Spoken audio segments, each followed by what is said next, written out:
News is that a downpour is causing some disturbance with the racing program, making conditions on the water very uncomfortable for the competitors, but we are battling on here. And the next race is the first semi-final for the women's lightweight doubles.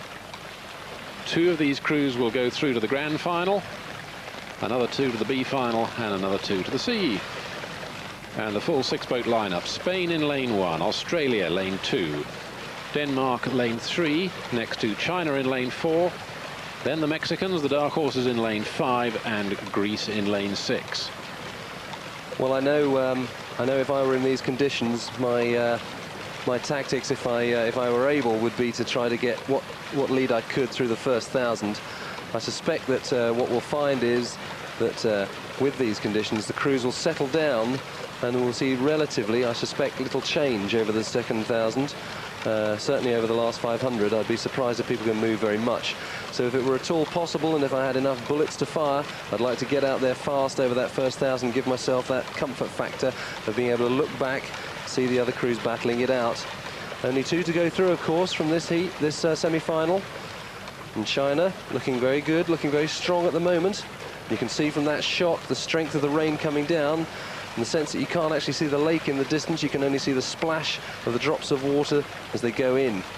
Being pressed very hard by that Danish double and also by the Australians. It's an extremely good shot that across there, those three crews battling it out, very little to choose between them.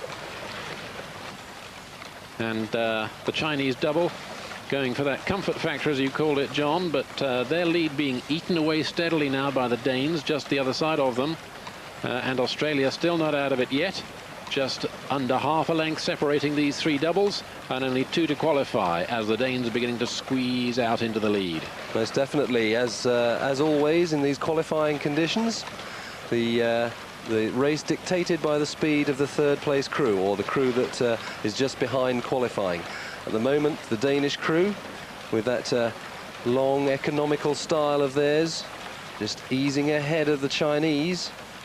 And very little to spare over the Australians. Certainly no comfort factor for them.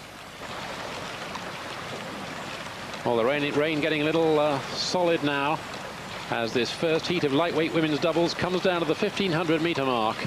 Just a quarter of this race left to go, and China beginning to fall back, allowing Denmark and Australia to slip through into the two main qualifying slots.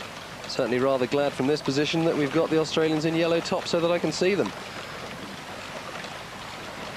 Yeah, Virginia Lee there, the girl rowing at bow, bound to do better than last year. 7th place she got at Indianapolis with her previous partner, Annabelle Cater. Prepared them beautifully for this. 250 meters to go, about 30 strokes.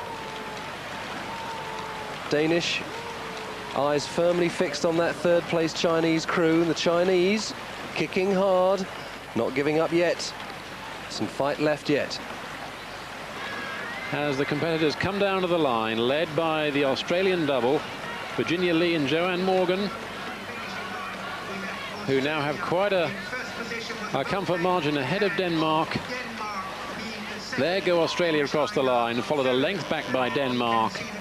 A length and a half later, there goes China, who showed such early strength in that 2,000-meter race, but didn't have quite the power to sustain it through the second part.